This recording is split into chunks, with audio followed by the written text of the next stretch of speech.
दूर एक जंगल गोटे चढ़ेर परिवार रोते। माँ चढ़ेटी एक अंडा देइथिबारु से घर छाड़ी कुआडे भी जाऊ नथिला। घरे रही अंडार जत्न नेउथिला। बापा चढ़े बाहर को जाई खाइबा आनुथिला। एमिति दिने बापा चढ़े खाइबा आनिबा पई बाहर को जाइथिला।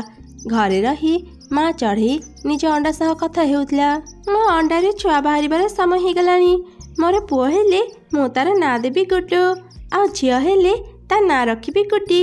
मो धन अंडा भितर तो जल्दी बाहर को आसे। मु तार खूब जत्न नेबी, आउ तार सब इच्छा पूरा करिबी।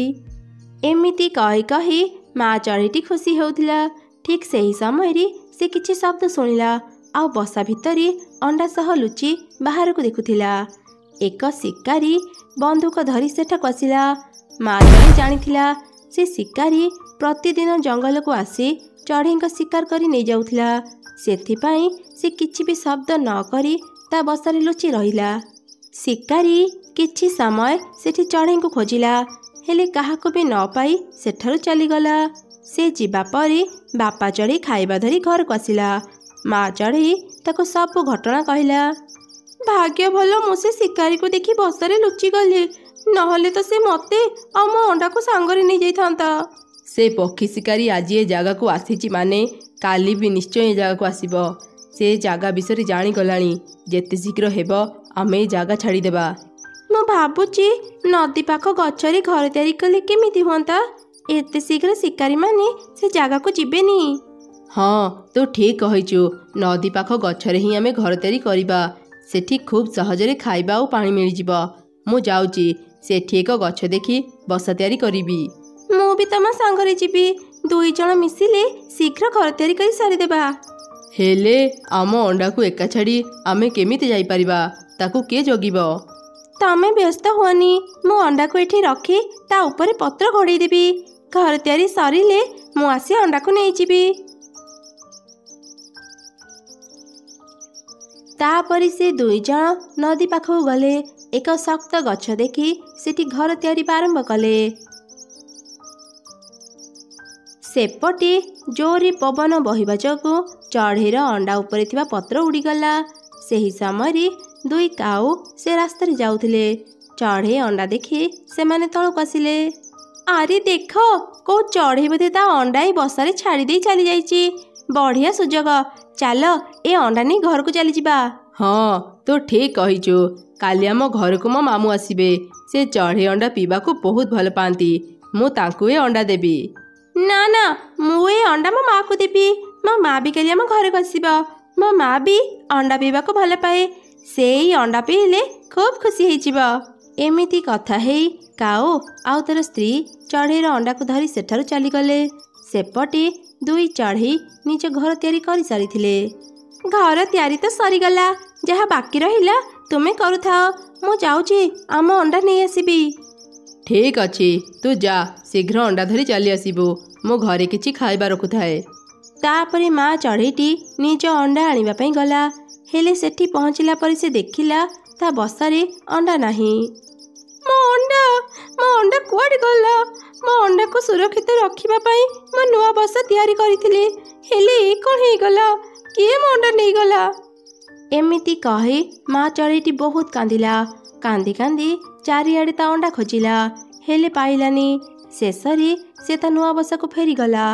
से कांदी कांदी ता स्वामी को कहिला, सर्वनाश हो गला। हम अंडा बसारे नाही। किए बोधे अंडा को एका देखि नहीं गला। ए कौन कहूचु तू? अंडा को नहीं आमे केते स्वप्न देखिथिले। किए आम सह एमिति कला? बापा चढ़े आउ माँ चढ़े अंडा को हरई बहुत मन दुख कले।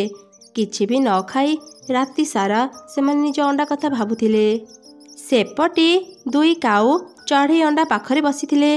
अंडारू किछि शब्द आसिबारु काऊर स्त्री अंडारे कान लगई किछि सुनिला आउ कहिला, अरे सुनुच अंडा भितर छुआ हलिबार शब्द आसुची। ए अंडा आउ पीबा योग्य नुह। ए अंडा आउ काम को नुह। जा बाहर याको फिंगी देबु। जना नाही ए को चढ़ेर अंडा। ए अंडारू छुआ बाहरिले से छुआर शब्द रे ही मो सोई परिबिनी। जा शीघ्र ए अंडा को फिंगी दे। अरे एमिति अंडा को बाहर फिंगिबा ठीक नुह। मो काली अंडा को नदी रे पकई देबी। तापरे काऊ माने सोई पड़िले। चढ़े माने भी सोई पड़िथिले। ପରଦିନ ସକାଳେ ଅଣ୍ଡା ବିଷୟରେ ଭାବି ଭାବି ତୁ ଯଦି ସବୁବେଳେ ଏମିତି କାନ୍ଦିବୁ ତ ଦେହ ଖରାପ ହେଇଯିବ। ଭଗବାନଙ୍କ ଉପରେ ବିଶ୍ୱାସ ରଖ, ସେ ଆମକୁ ପୁଣି ଥରେ ଅଣ୍ଡା ଦେବେ। ମୁଁ ମୋ ଛୁଆର ନାଁ ବି ଭାବି ସାରିଥିଲି। ମୋ ଅଣ୍ଡାକୁ ମୁଁ ଭୁଲି ପାରୁନି। ଏ କଷ୍ଟ ସମୟରେ ତତେ ଧୈର୍ଯ୍ୟ ଧରିବାକୁ ପଡ଼ିବ। ମୁଁ ଯାଉଛି, ତୋ ପାଇଁ କିଛି ଖାଇବା ଆଣିଦେବି। ଏମିତି କହି ବାପା ଚଢ଼େଇ ଖାଇବା ଆଣିବା ପାଇଁ ବାହାରକୁ ଗଲା। ସେପଟେ କାଉ ବି ଅଣ୍ଡାକୁ ଫିଙ୍ଗିବା ପାଇଁ ନଦୀକୁ ଯାଉଥିଲା। ବାପା ଚଢ଼େଇ କିଛି ଖାଇବା ଧରି ଘରକୁ ଫେରିବା ସମୟରେ କାଉ ପାଖରେ ଅଣ୍ଡା ଦେଖିଲା। ଆଉ ସେ କାଉକୁ ଅଟକେଇଲା। କାଉ, ଏ ଅଣ୍ଡା ନେଇ ତୁ କୁଆଡ଼େ ଯାଉଛୁ? ଏ ଅଣ୍ଡା କାହାର? ଏଇଟା କ'ଣ ତୋ ଅଣ୍ଡା? ହଁ ହଁ, ଏଇଟା ମୋ ଅଣ୍ଡା। ଘରେ ଆମର କିଛି ଖାଇବା ନାହିଁ। ତୁ ତ ଜାଣିଛୁ ଚଢ଼େଇ, ମୋ ସ୍ୱାମୀ ଭାରି ଅଳସୁଆ। ଖାଇବା ଖୋଜିବା ପାଇଁ ବାହାରକୁ ଯାଆନ୍ତିନି। ସେଥିପାଇଁ ମୁଁ ଏ ଅଣ୍ଡା ବିକ୍ରି କରି କିଛି ଖାଇବା ଆଣିବା ପାଇଁ ଯାଉଥିଲି। କାଉର କଥା ଶୁଣି ଚଢ଼େଇ ମନରେ ଚିନ୍ତା କଲା, ଅଣ୍ଡାକୁ ହରେଇ ମୋ ସ୍ତ୍ରୀ ବହୁତ ଦୁଃଖରେ ଅଛି। ମୁଁ କାଉ ପାଖରୁ ଏ ଅଣ୍ଡା ନେଇ ମୋ ସ୍ତ୍ରୀକୁ ଦେବି। କିଛି ଦିନ ପାଇଁ ହେଲେ ମୁଁ ମୋ ସ୍ତ୍ରୀକୁ ଖୁସିରେ ରଖିପାରିବି। କାଉ, ତୁ ମୋ ଖାଇବା ନେଇଯା, ତା ବଦଳରେ ତୁ ମୋତେ ଏ ଅଣ୍ଡା ଦେଇଦେ। କାଉ ବି ଖୁସି ଖୁସି ଚଢ଼େଇଠୁ ତା ଖାଇବା ନେଇ ତାକୁ ଅଣ୍ଡା ଦେଇଦେଲା। ଚଢ଼େଇ ସେ ଅଣ୍ଡା ଧରି ଘରକୁ ଆସିଲା। ଆରେ ଦେଖେ, ମୁଁ ତୋ ପାଇଁ କ'ଣ ଆଣିଛି। ଅଣ୍ଡା? ଏ ଅଣ୍ଡା ତୁମେ କୋଉଠି ପାଇଲ? ବାପା ଚଢ଼େଇଟି ତାକୁ ସବୁ ଘଟଣା କହିଲା। ମା ଚଢ଼େଇଟି ଭଲ ଭାବରେ ସେ ଅଣ୍ଡାକୁ ଦେଖିଲା ଆଉ କହିଲା, ଆରେ ଶୁଣୁଛ, ଏଇଟା ତ ମୋ ଅଣ୍ଡା। ମିଳିଗଲା, ଆମକୁ ଆମ ଅଣ୍ଡା ମିଳିଗଲା। ଏ କ'ଣ କହୁଛୁ? ସତରେ କ'ଣ ଏ ଅଣ୍ଡା ଆମର? ହଁ, ମୁଁ ସତ କହୁଛି, ଏ ଅଣ୍ଡା ଆମର। ଗୋଟେ ମା ତା ଅଣ୍ଡାକୁ ଚିହ୍ନିବାରେ କେବେ ବି ଭୁଲ କରିବନି। ସେ କାଉମାନେ ଆମ ଅଣ୍ଡା ନେଇଯାଇଥିଲେ। ଭଗବାନଙ୍କୁ ବହୁତ ବହୁତ ଧନ୍ୟବାଦ, ଆମେ ଆମ ଅଣ୍ଡା ପାଇଗଲେ। ଦୁଇ ଚଢ଼େଇ ନିଜ ଅଣ୍ଡାକୁ ଫେରି ପାଇ ଖୁବ୍ ଖୁସି ହେଇଗଲେ। କିଛି ଦିନ ପରେ ଅଣ୍ଡାରୁ ଏକ ସୁନ୍ଦର ଛୁଆ ବାହାରିଲା। ଛୁଆକୁ ପାଇ ବାପା ମା ଖୁବ୍ ଖୁସି ହେଇଗଲେ ଆଉ ଖୁସିରେ ନିଜ ଜୀବନ ବିତେଇଲେ। ଗାଁର ଶେଷ ମୁଣ୍ଡରେ ରହୁଥିଲା ଏକ ବୁଢ଼ୀ ଚଢ଼େଇ। ନିଜର କହିଲେ ତାର ଏଇ ଦୁନିଆରେ କେହି ନଥିଲେ। ଦିନେ ସେ ପାଖ ଜଙ୍ଗଲକୁ ଯାଇଥିଲା। ଘରକୁ ଫେରୁ ଫେରୁ ତାର ଟିକେ ଡେରି ହେଇଗଲା। ଚାଲି ଚାଲି ଥକି ଗଲିଣି। ଏ ରାସ୍ତାରେ ଘରକୁ ଫେରୁ ଫେରୁ ଡେରି ହେବ। ମୁଁ ନଦୀ ପାଖ ରାସ୍ତାରେ ଯାଏ, ଶୀଘ୍ର ଘରେ ପହଞ୍ଚିଯିବି। ଏମିତି ଚିନ୍ତା କରି ସେ ବୁଢ଼ୀ ଚଢ଼େଇ ନଦୀ ପାଖକୁ ଗଲା। ସେ ସେଠି ଗୋଟେ ଚଢ଼େଇ ଛୁଆର କାନ୍ଦ ଶୁଣିବାକୁ ପାଇଲା। କିଛି ସମୟ ଖୋଜିଲା ପରେ ସେ ନଦୀ ମଝିରେ ଗୋଟେ ଅଣ୍ଡା ଗଛ ଦେଖିଲା। ସେ ଗଛ ଉପରେ ବସି ଏକ ଚଢ଼େଇ ଛୁଆ କାନ୍ଦୁଥିଲା। ଏ କ'ଣ ଦେଖୁଛି ମୁଁ? ନଦୀ ମଝିରେ ଅଣ୍ଡା ଗଛ? ଏ କେମିତିକା ଘଟଣା? ଏ ଗଛକୁ ତ ମୁଁ ଆଗରୁ ଦେଖିନଥିଲି। ଛୁଆଟାକୁ ଦେଖିଲେ ଲାଗୁଛି କିଛି ଦିନ ହେବ ଛୁଆଟି ଜନ୍ମ ହେଇଛି। ଏ ଛୁଆଟି ସେ ଅଣ୍ଡା ଗଛ ଉପରକୁ କେମିତି ଗଲା? ମୋତେ ତ ଲାଗୁଛି ଏ କାମ କେଉଁ ଭୂତ ପ୍ରେତର ହେଇଥିବ। ମୁଁ ଶୀଘ୍ର ଏ ଜାଗା ଛାଡ଼ି ପଳାଏ। ନା ନା ବୁଢ଼ୀ ମା, ଏଠାରୁ ଯାଅନି। ଦୟାକରି ତୁମ ସାଙ୍ଗରେ ଏ ଛୁଆଟାକୁ ନେଇଯାଅ। ଏ ଛୁଆଟାର କେହି ନାହାନ୍ତି। ୟାକୁ ବି ତୁମ ସାଙ୍ଗରେ ନେଇଯାଅ। କ'ଣ ହେଲା? ଅଣ୍ଡା ଗଛ କଥା କହୁଛି, ହେଲେ କେମିତି? ଅଣ୍ଡା ଗଛ, ତୁ ଭୂତ ପ୍ରେତ ନୁହଁ ତ? ନା ନା, ମୋତେ ଭୟ କରନି। ମୁଁ ଭୂତ ପ୍ରେତ ନୁହଁ, ମୁଁ ଗୋଟେ ଯାଦୁର ଗଛ। ମୋ ଉପରେ ଟିକେ ଦୟା କର। ଏ ଛୁଆଟିକୁ ମୋ ପାଖରେ ନେଇ ତାକୁ କିଛି ଖାଇବାକୁ ଦିଅ। ମୁଁ ଏ ଛୁଆଟିର କାନ୍ଦ ଆଉ ସହିପାରୁନି। ହେଲେ ଅଣ୍ଡା ଗଛ, ଏ ଛୁଆ କାହାର? ଧରିନିଅ, ଇଏ ମୋ ଛୁଆ। ନଦୀ କୂଳରେ ଥିବା ସେ ଡଙ୍ଗାରେ ବସି ମୋ ପାଖକୁ ଆସ, ଆଉ ଏ ଛୁଆକୁ ନେଇଯାଅ। ଆଚ୍ଛା ଠିକ୍ ଅଛି, ଏତେ କରି ଯଦି କହୁଛୁ, ମୁଁ ଏ ଛୁଆକୁ ମୋ ସାଙ୍ଗରେ ନେଇଯିବି। ମୋର ତ ଏ ଦୁନିଆରେ କେହି ନାହାନ୍ତି। ଆଜିଠୁ ମୁଁ ଏ ଛୁଆକୁ ମୋ ନାତୁଣୀ କରି ମୋ ପାଖରେ ରଖିବି, ଆଉ ତାର ଯତ୍ନ ନେବି। ତାପରେ ବୁଢ଼ୀ ଚଢ଼େଇ ଡଙ୍ଗାରେ ବସି ନଦୀ ମଝିକୁ ଗଲା। ଅଣ୍ଡା ଗଛ ଉପରୁ ସେ ଚଢ଼େଇ ଛୁଆକୁ ନେଇ ଆସିଲା। ହେଲେ ଅଣ୍ଡା ଗଛ, ମୁଁ ବହୁତ ଗରିବ। ନିଜେ ତ ଠିକ୍ରେ ଖାଇବାକୁ ପାଏନି। ଜାଣିପାରୁନି ଏ ଛୋଟ ଛୁଆଟାକୁ କ'ଣ ଖାଇବାକୁ ଦେବି। ବୁଢ଼ୀ ମା, ଚିନ୍ତା କରନି, ମୁଁ ତୁମକୁ ଏକ ଅଣ୍ଡା ଦେଉଛି। ଏ ଅଣ୍ଡା ଯାଦୁର। ପ୍ରତିଦିନ ଏ ଅଣ୍ଡା ତମକୁ ଗୋଟେ ହୀରା ଦେବ। ତୁମେ ସେ ହୀରା ବିକ୍ରି କରି ନିଜର ଆଉ ଏ ଛୁଆର ଖାଇବା ଯୋଗାଡ଼ କରିପାରିବ। ଆଚ୍ଛା, ତାହେଲେ ଏବେ ଆଉ କିଛି ସମସ୍ୟା ରହିଲାନି। ମୁଁ ଏବେ ଯାଉଛି ଅଣ୍ଡା ଗଛ। ବୁଢ଼ୀମା ଯିବା ପୂର୍ବରୁ ମୋର ଏକ କଥା ଶୁଣିନିଅ।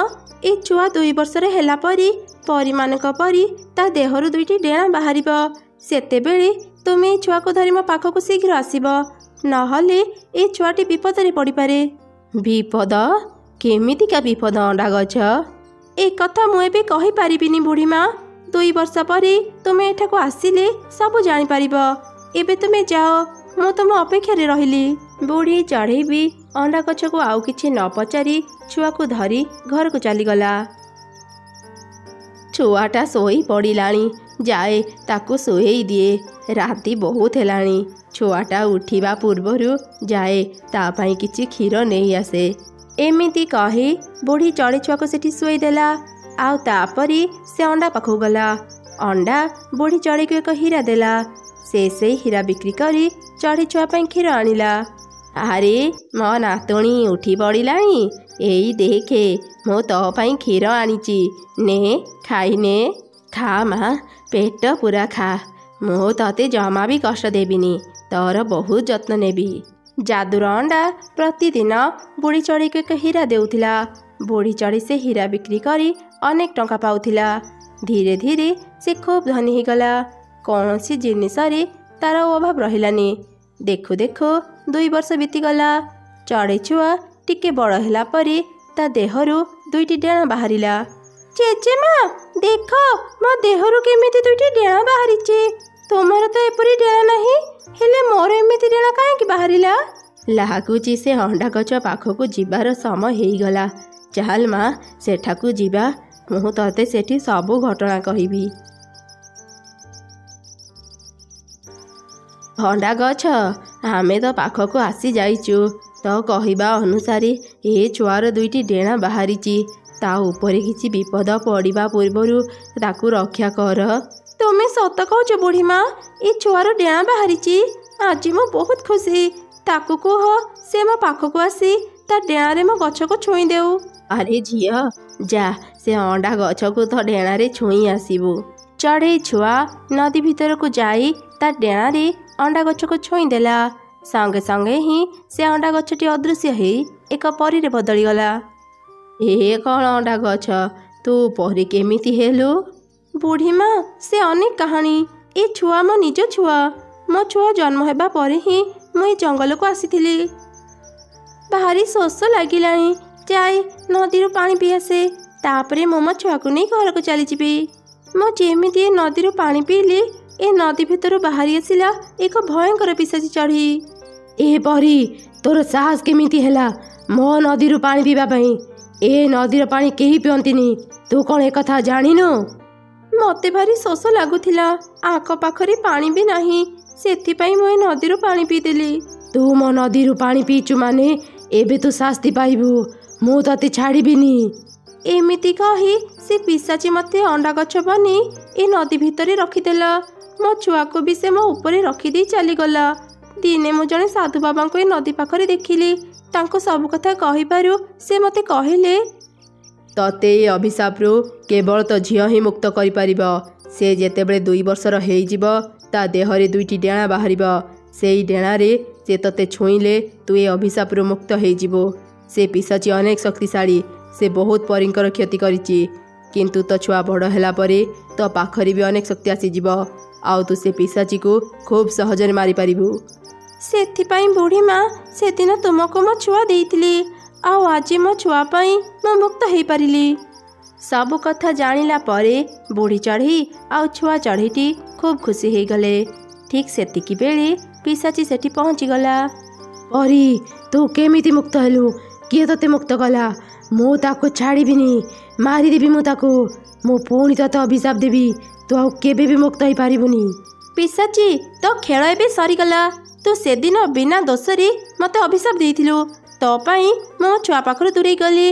ଆଜି ତୁମର କିଛି କ୍ଷତି କରିପାରିବୁନି। ଆଜି ମୁଁ ତତେ ଶାସ୍ତି ଦେବି। ତାପରେ ପରୀ ତା ଶକ୍ତିରେ ପିଶାଚୀ ଦେହରେ ନିଆଁ ଲଗେଇଦେଲା। ମରିଗଲି, ମରିଗଲି। ଦୁଷ୍ଟ ପରୀ, ତୁ ମୋ ଦେହରେ ନିଆଁ ଲଗେଇଦେଲୁ। ମୁଁ ତତେ ଛାଡ଼ିବିନି। ମୁଁ ଏମିତି ମରିବିନି। ମୁଁ ପୁଣି ଫେରି ଆସିବି। ତତେ ମାରିବା ପାଇଁ ମୁଁ ପୁଣି ଆସିବି। ଏମିତି ପିଶାଚି ନିଆଁରେ ଜଳି ଜଳି ନଦୀ ଭିତରକୁ ଚାଲିଗଲା। ପରୀ ତା ଛୁଆକୁ ଧରି ଘରକୁ ଫେରିଗଲା। ଦିନେ ଜଙ୍ଗଲରେ ଗୋଟିଏ ଭୋକିଲା କାଉ ଖାଇବା ଖୋଜୁଥିଲା। ସେଦିନ ସେ ଜଙ୍ଗଲରେ କିଛି ଖାଇବାକୁ ପାଇଲାନି। ଖାଇବା ଖୋଜି ଖୋଜି ସେ ପାଖ ଗାଁକୁ ଚାଲିଗଲା। କାଉ ବହୁତ ଥକି ଯାଇଥିଲା। ସେ ଗୋଟେ ଜାଗାରେ ବସି ପଡ଼ିଲା।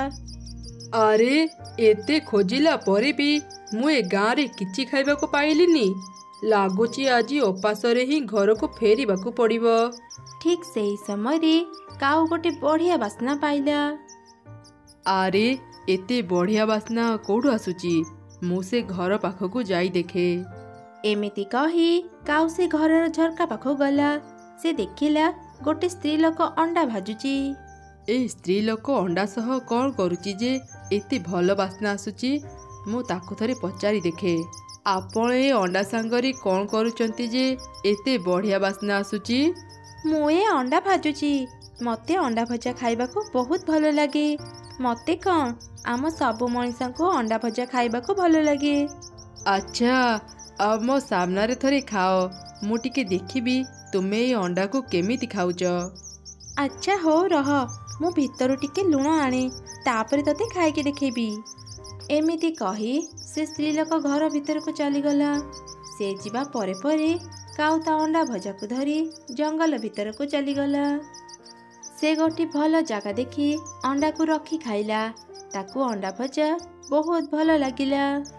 ଆରେ ବାଃ, ଏ ଅଣ୍ଡା ଭଜା ସତରେ ବହୁତ ବଢ଼ିଆ ଲାଗିଲା। ଜୀବନରେ ପ୍ରଥମ ଥର ଏତେ ବଢ଼ିଆ ଖାଇବା ଖାଇଲି। ଯାଏ, ଏକଥା ମୁଁ ମୋ ସ୍ତ୍ରୀକୁ କହିବି। ଏମିତି ଚିନ୍ତା କରି ସେ ତା ଘରକୁ ଚାଲିଗଲା। ଆରେ ଜାଣିଛୁ, ଆଜି ମୁଁ ଅଣ୍ଡାରେ ତିଆରି ଏମିତି ଗୋଟେ ସ୍ୱାଦିଷ୍ଟ ଖାଇବା ଖାଇଲି ଯେଉଁ ଖାଇବା ମୁଁ ଆଗରୁ କେବେ ଖାଇନଥିଲି।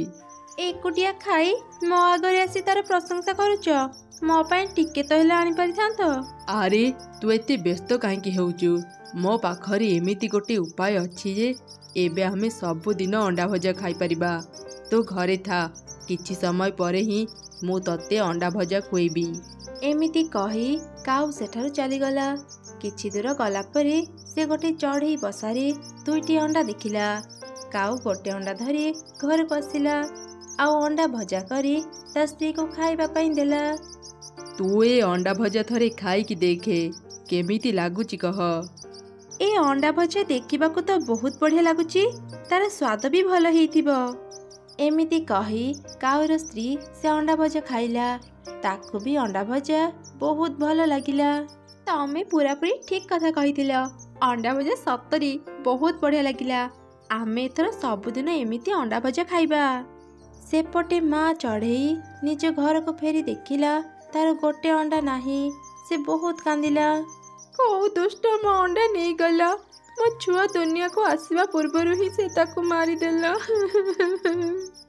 ମା ଚଢ଼େଇର କାନ୍ଦ ଶୁଣି ଗୋଟେ ମିଟୁ ତା ପାଖକୁ ଆସିଲା। କ'ଣ ହେଲା ଚଢ଼େଇ, ତୁ କାନ୍ଦୁଛୁ କ'ଣ ପାଇଁ? ମୁଁ ପାଣି ପିଇବାକୁ ଯାଇଥିଲି, ଆସି ଦେଖିଲି ମୋର ଗୋଟେ ଅଣ୍ଡା ନାହିଁ। କେଜାଣି କିଏ ମୋ ଅଣ୍ଡା ନେଇଗଲା। ଆମ ଜଙ୍ଗଲରେ ତ ଅଣ୍ଡାଖିଆ ଚଢ଼େଇ ନାହାନ୍ତି, ତାହେଲେ ଏସବୁ କାମ କଲା କିଏ? ପରଦିନ ସକାଳେ କାଉ ଆଉ ତାର ସ୍ତ୍ରୀ ତାବା ଧରି ଜଙ୍ଗଲ ଭିତରକୁ ଗଲେ। ତମେ ଏଠି ନିଆଁ ଜଳଉଥାଅ, ମୁଁ ଯାଉଛି ଚଢ଼େଇ ଅଣ୍ଡା ଆଣିବି। ଏମିତି କହି କାଉର ସ୍ତ୍ରୀ ଅଣ୍ଡା ଖୋଜିବା ପାଇଁ ଚାଲିଗଲା। କିଛି ଦୂର ଗଲା ପରେ ସେ ଗୋଟେ ଚଢ଼େଇ ବସା ଦେଖିଲା ଆଉ ଲୁଚି ଲୁଚି ସେ ଚଢ଼େଇ ଉପରେ ନଜର ରଖିଲା। ରାତି ହେବା ପୂର୍ବରୁ ମୁଁ ଯାଉଛି କିଛି ଖାଇବା ନେଇ ଆସେ।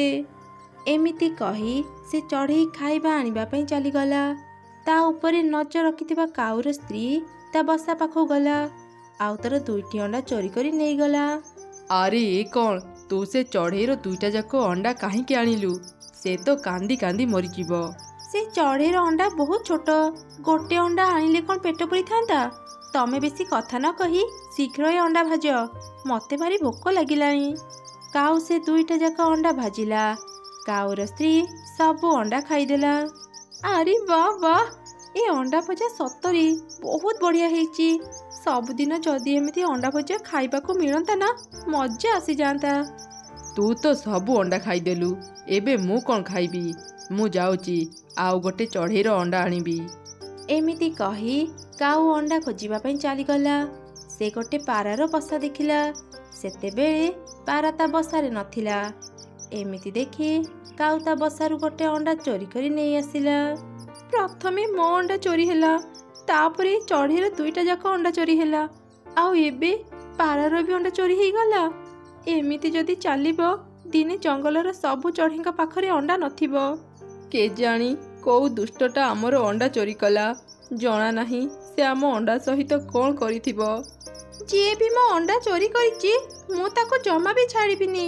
ମୁଁ ତାକୁ ଜୀବନରୁ ମାରିଦେବି। ତମେ 2 ଜଣ ସେ ପାଖ ଗଛରେ ଗୋଟେ ବସା ତିଆରି କର। ମୁଁ ଏଇ ସାଙ୍ଗେ ସାଙ୍ଗେ ଆସୁଛି। ହେଲେ ପାରା, ତୁ କ'ଣ କରିବାକୁ ଚାହୁଁଛୁ?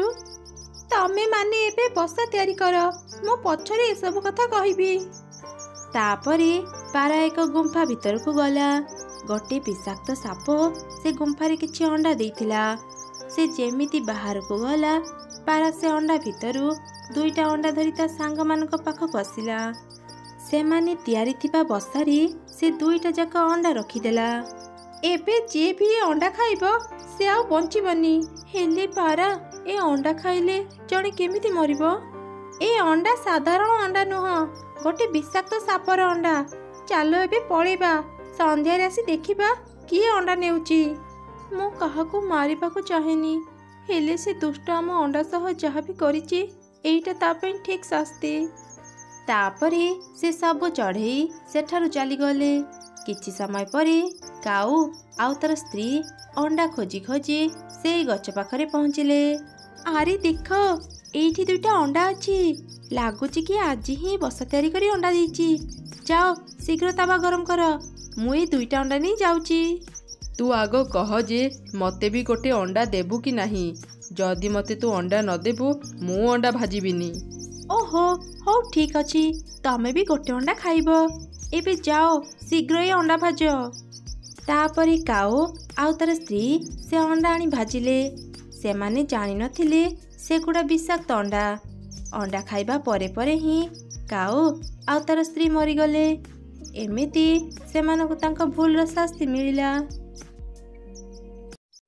ଥରେ ଏକ ଜଙ୍ଗଲରେ ଗୋଟେ ଚଢ଼େଇ ରହୁଥିଲା। ସେ ଏକ ଅଣ୍ଡା ଦେଇଥିବା ଯୋଗୁଁ ବେଶୀ ସମୟ ସେ ବସାରେ ହିଁ ରହୁଥିଲା। ଦିନେ ଗୋଟେ ଚିଲର ନଜର ମା ଚଢ଼େଇ ଉପରେ ପଡ଼ିଗଲା। ଚିଲ ସେ ଚଢ଼େଇ ପାଖକୁ ଗଲା। ଆରେ ବାଃ ଚଢ଼େଇ, ତୁ ଅଣ୍ଡା ଦେଇ ସାରିଲୁଣି। ଚିଲ, ମୋ ଅଣ୍ଡାର କିଛି କ୍ଷତି କରିନି କହୁଛି। ନହେଲେ କ'ଣ କରିବୁ ତୁମର? ତୁ ଗୋଟେ ସାମାନ୍ୟ ଚଢ଼େଇ, ମୋର କ'ଣ କ୍ଷତି କରିପାରିବୁ? ମତେ ଅଣ୍ଡା ଖାଇବାକୁ ଭଲ ଲାଗେନି, ସେଥିପାଇଁ ଏବେ ଚାଲି ଯାଉଛି। ତୋ ଛୁଆ ହେଲା ପରେ ମୁଁ ପୁଣି ଏଠାକୁ ଆସିବି ତାକୁ ଖାଇବା ପାଇଁ।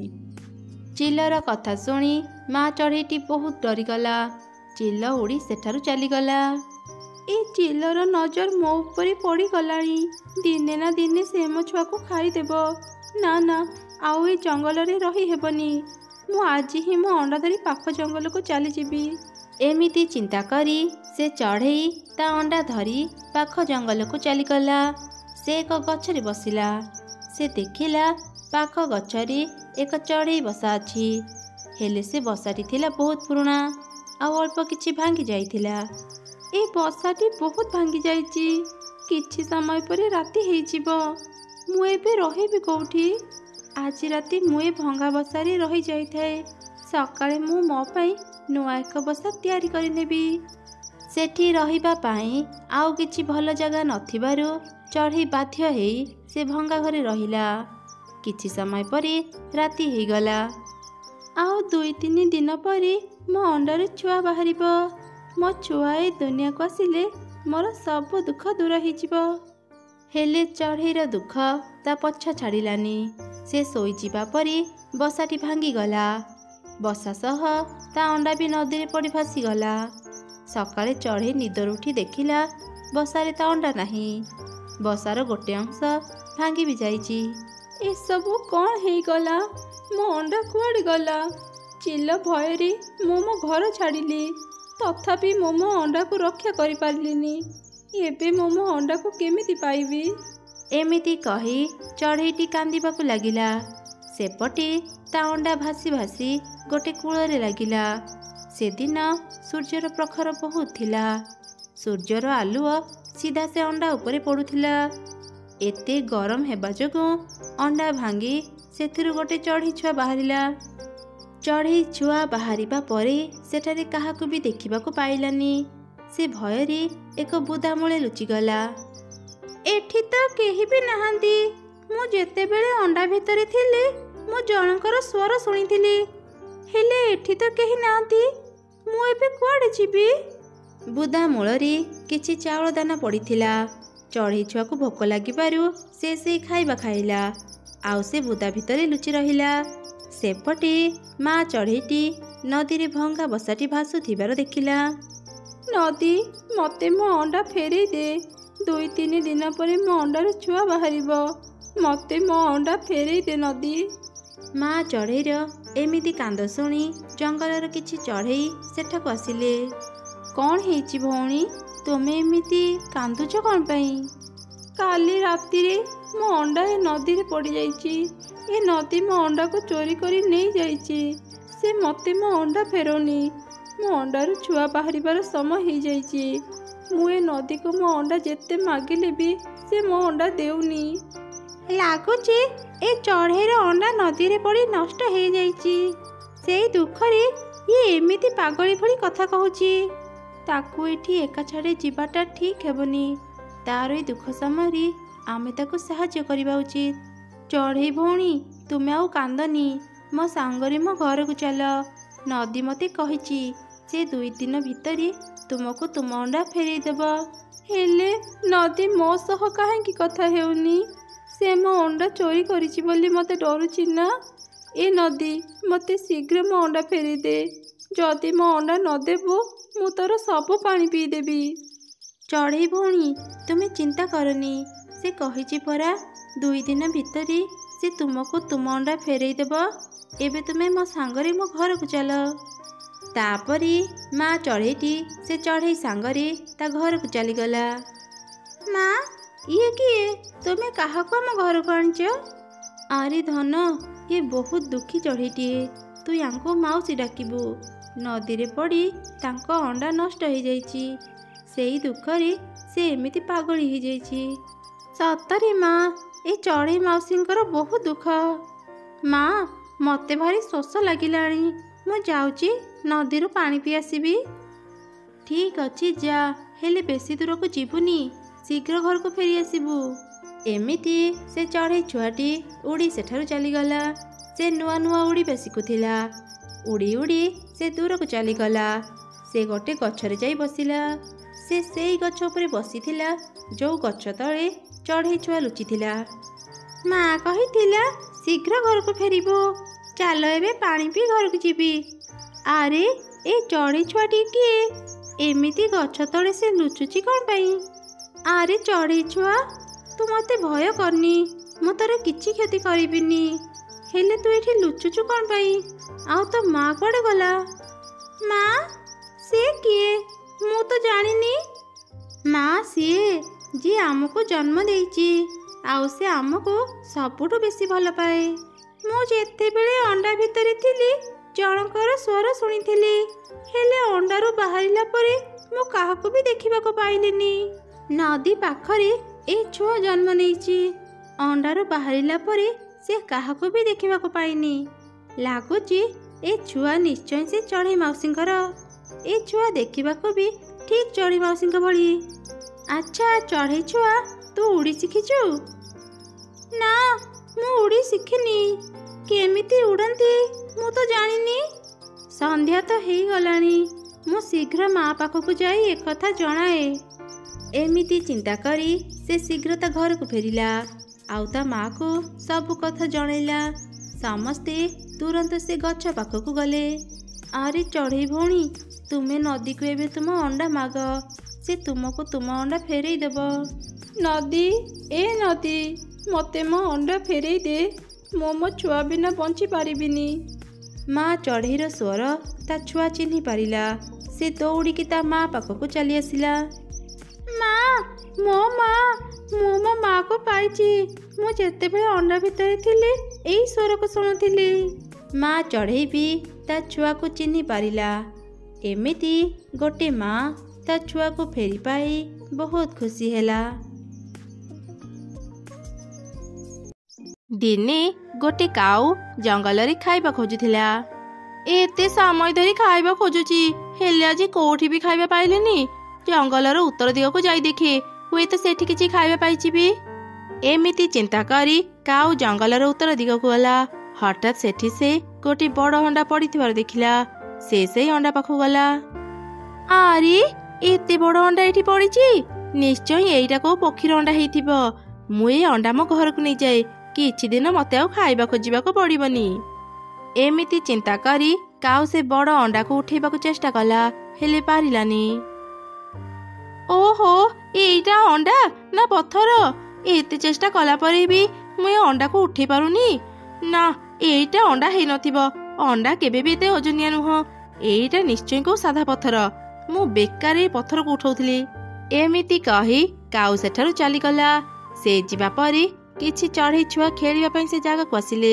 ସେମାନେ ବି ସେ ବଡ଼ ଅଣ୍ଡାକୁ ଦେଖିଲେ। ସାଙ୍ଗମାନେ ଦେଖ, କେତେ ବଡ଼ ଗୋଟେ ଧଳା ବଲ୍ ଏଠି ପଡ଼ିଛି। ଚାଲ ଏ ବଲ୍ ସହ ଖେଳିବା। ଏମିତି କଥା ହେଇ ସେ ତିନି ଛୁଆ ଲାଠିରେ ସେ ବଡ଼ ଅଣ୍ଡାକୁ ପିଟୁଥିଲେ। ସେତେବେଳେ ସେ ରାସ୍ତା ଦେଇ ରିନୁ ଯାଉଥିଲା। ଛୁଆମାନେ ଅଣ୍ଡାକୁ ପିଟୁଥିବାର ଦେଖି ସେ ତାଙ୍କ ପାଖକୁ ଗଲା। ଆରେ ପିଲାମାନେ, ତମେ ମାନେ ଅଣ୍ଡାକୁ ପିଟୁଛ କଣ ପାଇଁ? ଆଣ୍ଟି, ଏଇଟା ଅଣ୍ଡା ନୁହଁ, ଏଇଟା ବଲ୍। ଆମେ ବଲ୍ ସହ ଖେଳୁଛୁ। ସେମାନେ ଯେତେବେଳେ ଏମିତି କଥା ହେଉଥିଲେ, ଜଙ୍ଗଲର ସବୁ ଚଢ଼େଇ ସେ ବଡ଼ ଅଣ୍ଡା ବିଷୟରେ ଜାଣି ସେଠାକୁ ଆସିଲେ। ବାପ୍ରେ, ଏତେ ବଡ଼ ଅଣ୍ଡା! ମୁଁ ଆଗରୁ ଏତେ ବଡ଼ ଅଣ୍ଡା ଦେଖିନଥିଲି। କିଏ କହିଲା ଏଇଟା ଅଣ୍ଡା? ଏଇଟା ଗୋଟେ ସାଧା ଗୋଲ ପଥର। ମୁଁ ଆଜି ସକାଳେ ଏ ପଥରକୁ ଉଠେଇବାକୁ ଚେଷ୍ଟା କଲି, ହେଲେ ପାରିଲିନି। ଆରେ ବୋକା, ତତେ ଏଇଟା ପଥର ଦେଖାଯାଉଛି? ଏଇଟା ଗୋଟେ ବଡ଼ ଅଣ୍ଡା।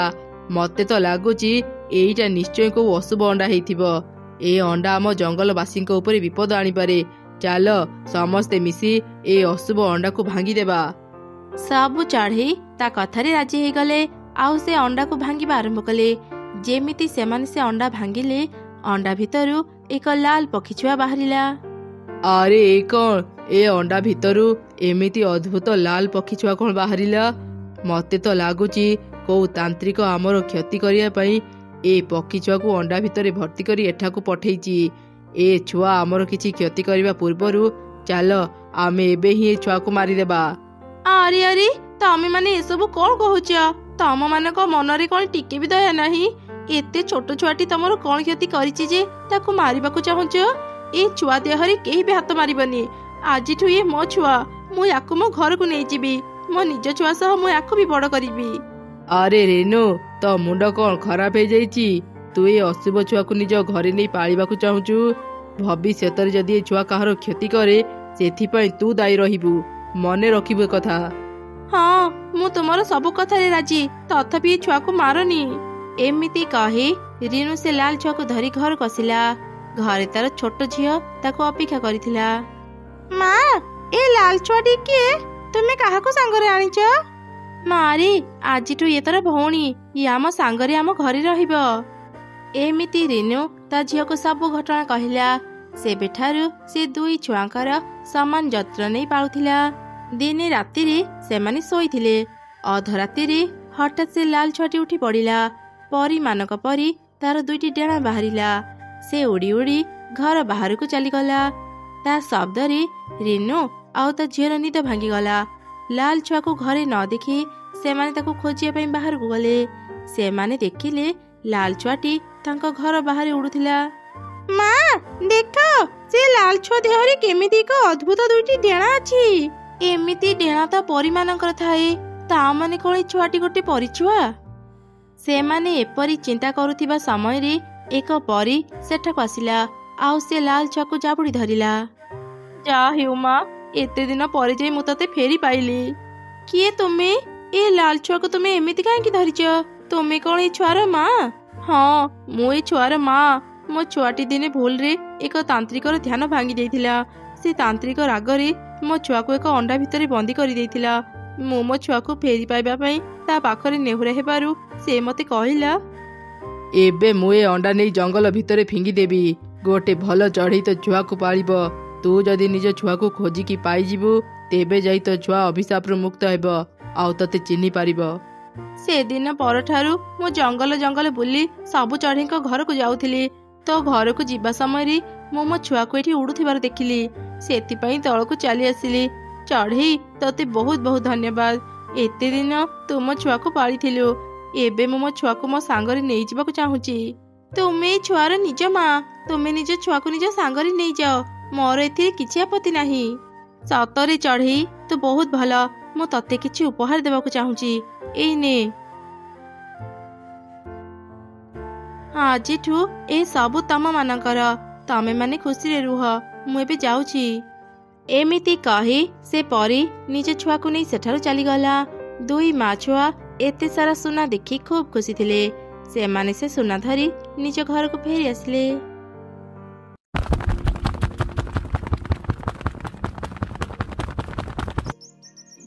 କିଛି ଦିନ ଭିତରେ ହିଁ ମୋ ଅଣ୍ଡାରୁ ଛୁଆ ବାହାରିବେ। ବେଶୀ ସମୟ ବାହାରେ ରହିବା ଠିକ୍ ନୁହଁ। ମୁଁ ଶୀଘ୍ର ମୋ ବସାକୁ ଯାଏ। ଏମିତି କହି ସେ ରଙ୍ଗୀନ ଚଢ଼େଇ ତା ବସାକୁ ଚାଲିଗଲା। ସେ ଚଢ଼େଇଟି ଜଙ୍ଗଲର ଗୋଟି ଗଛରେ ବସା ବାନ୍ଧି ରହୁଥିଲା। ସେ ଦୁଇଟି ଅଣ୍ଡା ଦେଇଥିଲା। ଗୋଟେ ଥିଲା ନୀଳ ଆଉ ଗୋଟେ ଥିଲା ନାଲି। ସେ ରଙ୍ଗୀନ ଚଢ଼େଇ ପ୍ରତିଦିନ ତା ଅଣ୍ଡା ଗୁଡ଼ିକୁ ଜଗୁଥିଲା। କେବଳ ଖାଇବା ଖୋଜିବା ପାଇଁ ବାହାରକୁ ଯାଉଥିଲା। ଏମିତି ଗୋଟେ ଦିନ ସେ ଖାଇବା ଖୋଜିବା ପାଇଁ ବାହାରକୁ ଯାଇଥିଲା। ସେତେବେଳେ ଜଙ୍ଗଲରେ ଜୋର ଜୋରେ ପବନ ବହିଲା ଆଉ ବର୍ଷା ହେଲା। ସେ ପବନରେ ଚଢ଼େଇର ବସା ପାଖ ନଦୀରେ ପଡ଼ି ଭାସିଗଲା। ସେ ବସା ସହ ଚଢ଼େଇର ଅଣ୍ଡା ଦୁଇଟି ବି ଭାସିଗଲା। ରାତି ହେବା ପୂର୍ବରୁ ଯାଏ ନଦୀରେ ସ୍ନାନ କରିକି ଆସେ। ତାପରେ ମୁଁ ଧ୍ୟାନରେ ବି ବସିବି। ଆଉ 15 ଦିନ ପରେ ମୋ ସାଧନା ସଫଳ ହେବ ଆଉ ମୁଁ ବହୁତ ଶକ୍ତି ପାଇବି। ଏମିତି କହି ଲତା ନଦୀକୁ ଗାଧେଇବା ପାଇଁ ଚାଲିଗଲା। ସେ ବହୁତ ଲୋଭୀ ଆଉ ଦୁଷ୍ଟ ସ୍ତ୍ରୀ ଲୋକ ଥିଲା। ସେ ଅନେକ ପ୍ରକାରର ଯାଦୁ ବିଦ୍ୟା ଜାଣିଥିଲା। ସେ ନଦୀ ପାଖରେ ପହଞ୍ଚିବା ପରେ ଚଢ଼େଇ ବସାକୁ ନଦୀରେ ଭାସୁଥିବାର ଦେଖିଲା। ସେ ଚଢ଼େଇ ବସାକୁ ପାଣି ଭିତରୁ ବାହାର କରି ନେଇ ଆସିଲା। ମୁଁ ଆଗରୁ ଏତେ ଅଣ୍ଡା ଦେଖିଛି, ହେଲେ ଏଭଳି ଅଦ୍ଭୁତ ଅଣ୍ଡା ଦେଖିନି। ଗୋଟେ ନାଲି ଆଉ ଗୋଟେ ନୀଳ। ଏ ଅଣ୍ଡା କୋଉ ଚଢ଼େଇର ହେଇପାରେ? ଏମିତି ଚିନ୍ତା କରି ଲତା ସେ ଅଣ୍ଡା ଗୁଡ଼ିକୁ ହାତରେ ଧରିଲା ଆଉ ତାର ଆଖି ବନ୍ଦ କଲା। ସେ ତା ଶକ୍ତିରେ ଜାଣିଗଲା ଯେ ଏ ଅଣ୍ଡା ଗୁଡ଼ିକ ସେ ରଙ୍ଗୀନ ଚଢ଼େଇର। ଆରେ ଏ କ'ଣ? ଏ ଅଣ୍ଡା ତ ଗୋଟେ ରଙ୍ଗୀନ ଚଢ଼େଇର। ସେ ଚଢ଼େଇ 12 ବର୍ଷରେ ଥରେ ଅଣ୍ଡା ଦିଏ। ମୁଁ ଶୁଣିଛି ଏ ଅଣ୍ଡାରୁ ଯୋଉ ଛୁଆ ବାହାରନ୍ତି ତାଙ୍କ ପାଖରେ ବହୁତ ଶକ୍ତି ଥାଏ। ଏ ଅଣ୍ଡାରୁ ଛୁଆ ବାହାରିଲା ପରେ ମୁଁ ଯଦି ସେମାନଙ୍କୁ ଖାଇପାରନ୍ତି ତାଙ୍କର ସବୁ ଶକ୍ତି ମୁଁ ପାଇଯାଆନ୍ତି। ଏ ଅଣ୍ଡାରୁ ଛୁଆ କେମିତି ଶୀଘ୍ର ବାହାରିବେ ତା ବ୍ୟବସ୍ଥା ମୋତେ କରିବାକୁ ପଡ଼ିବ। ଏମିତି କହି ଲତା ସେ ଦୁଇଟି ଅଣ୍ଡା ଧରି ତା ଘରକୁ ଚାଲିଗଲା ଆଉ କମ୍ବଳରେ ସେ ଅଣ୍ଡା ଗୁଡ଼ିକୁ ଘୋଡ଼େଇକି ରଖିଦେଲା। ସେପଟେ ରଙ୍ଗୀନ ଚଢ଼େଇ ଯେତେବେଳେ ତା ବସାକୁ ଫେରିଲା ସେ ଦେଖିଲା ତା ବସା ଗଛରେ ନାହିଁ। ଆରେ ମୋ ବସା ତ ଏଇଠି ଥିଲା, କୁଆଡ଼େ ଗଲା? ଏ ଝଡ଼ ବର୍ଷାରେ ମୋ ବସା ନଦୀରେ ଭାସି ଯାଇନି ତ? ମୋ ନାଲି ଅଣ୍ଡା ଆଉ ନୀଳ ଅଣ୍ଡା ବସାରେ ଥିଲା। ଯଦି ସେ ଅଣ୍ଡା ଗୁଡ଼ିକ କୋଉ ଭୁଲ ଲୋକ ହାତରେ ପଡ଼ିବ ତାହେଲେ ତ ସର୍ବନାଶ ହେଇଯିବ। ନା ନା, ମୁଁ ମୋ ବସା ଆଉ ଅଣ୍ଡାକୁ ଯେମିତି ବି ହଉ ଖୋଜିବି।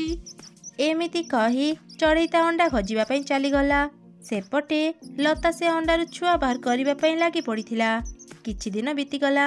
ନାଲି ଅଣ୍ଡା ଆଉ ନୀଳ ଅଣ୍ଡାରୁ ଦୁଇଟି ଛୋଟ ଛୋଟ ଛୁଆ ବାହାରିଲେ। ସେ ଚଢ଼େଇ ଛୁଆଙ୍କୁ ଦେଖି ଲତା ଖୁବ୍ ଖୁସି ହେଇଗଲା। ଏତେ ଦିନ ପରେ ମୋ ପରିଶ୍ରମ ସଫଳ ହେଲା। ସେ ଅଣ୍ଡା ଦୁଇଟିରୁ ଲାଲ ଚଢ଼େଇ ଆଉ ନୀଳ ଚଢ଼େଇ ବାହାରି ଆସିଲେ। ଆଉ 2 ଦିନ ପରେ ଅମାବାସ୍ୟା। ମୁଁ ସେଦିନ ଏଇ ଦୁଇ ଛୁଆଙ୍କୁ ବଳି ଦେବି ଆଉ ତାପରେ ମୁଁ ସର୍ବଶକ୍ତିମାନ ହେଇଯିବି। ସେଦିନ ଆସିବା ଯାଏ ମୋତେ ଛୁଆଙ୍କୁ ବଞ୍ଚେଇ ରଖିବାକୁ ପଡ଼ିବ। ଏମିତି ଚିନ୍ତା କରି ଲତା ସେ ଚଢ଼େଇ ଛୁଆଙ୍କୁ କିଛି ଖାଇବାକୁ ଦେଲା ଆଉ ତାଙ୍କର ବହୁତ ଭଲ ଯତ୍ନ ନେଲା। 2 ଦିନ ବିତିଗଲା। ଲତା ସେ ଚଢ଼େଇ ଛୁଆଙ୍କୁ ଗୋଟେ ପିଞ୍ଜରାରେ ରଖିଥିଲା। ଗୋଟେ ଦିନ ସେ କହିଲା, ଏବେ ସମୟ ଆସିଗଲା ଏ 2 ଚଢ଼େଇ ଛୁଆଙ୍କୁ ବଳି ଦେବା ପାଇଁ। ଆଜି ରାତିରେ ହିଁ ମୁଁ ଏ 2 ଚଢ଼େଇ ଛୁଆଙ୍କୁ ବଳି ଦେବି। ଲତା ଏପରି କହୁଥିବା ସମୟରେ ସେ ରାସ୍ତା ଦେଇ ରଙ୍ଗୀନ ଚଢ଼େଇ ଯାଉଥିଲା। ସେ ଲତାର ସବୁ କଥା ଶୁଣୁଥିଲା। ସେ ଚଢ଼େଇ ଛୁଆଙ୍କୁ ବି ଦେଖିଲା। ରଙ୍ଗୀନ ଚଢ଼େଇ ତାର 2 ଛୁଆଙ୍କୁ ଚିହ୍ନି ପାରିଲା। अरे ए दुष्ट स्त्री लोक मो छुआ मानू मारिबाकू चाहूची। मु एबे कौन करिबी? मो छुआ मानू या पाखरु केमिति रक्षा करिबी? एबे केवल जंगल रे परी ही मो छुआ मानू रक्षा करि परिबी। मु शीघ्र तांको पाखकु जाए आउ तांको ए कथा जणाए। एमिति चिंता करी से चढ़ई जंगल रे परी पाखकु गला आउ तांको सब घटना जानिला। से सब जानिला परे जंगल रे परी भीषण रागिगला। से दुष्ट स्त्री लोकर एते साहस, से तो छुआ को बलि देवा पई चाहूची। तो चिंता करनी चढ़ई, मु तो छुआंकर किछि क्षति हेबाकू देबिनी। चल आमे से स्त्री लोक पाखकु जिबा। तापरे जंगल रे परी आउ चढ़ई लतार घर को गले। अरे ए दुष्ट लता, तू आउ केते दिन निरीह चढ़ई छुआंकर बलि देबू? मु एथिपई तते थरे दंड देइथिली, हेले तो सुधरिलुनी। तू ए चढ़ई को ता छुआ फेरी दे, नहले आज तोर शेष दिन हेबो। जंगल रे परी मते धमक देउची। ए चढ़ई छुआ माने एबे मो पाखरे, मु एबे सबुठु शक्तिशाली। तू मोर किछि क्षति करि परिबुनी। ओलटा एबेठू मो शक्ति तो भली सब परी को मु मोर दासी बनेबी। तोर ए स्वप्न केबे भी पूरा हेबनी। ए जाई तो पाखकु ए छुआंकर शक्ति आसीनी, आउ मु ता केबे भी हेबाकू देबिनी। तो मृत्यु मो हाथ रे लेखा अछि। एमिति कही जंगल रे परी तांको शक्ति रे लता को भस्म करिदेले आउ चढ़ई छुआ को पिंजरा मुक्त करिदेले। चढ़ई ता छुआ को पाई खूब खुशी हो गला। से जंगल रे परी को धन्यवाद जणी सेठारु चली गला। जंगल रे परी भी सेठारु चली गले।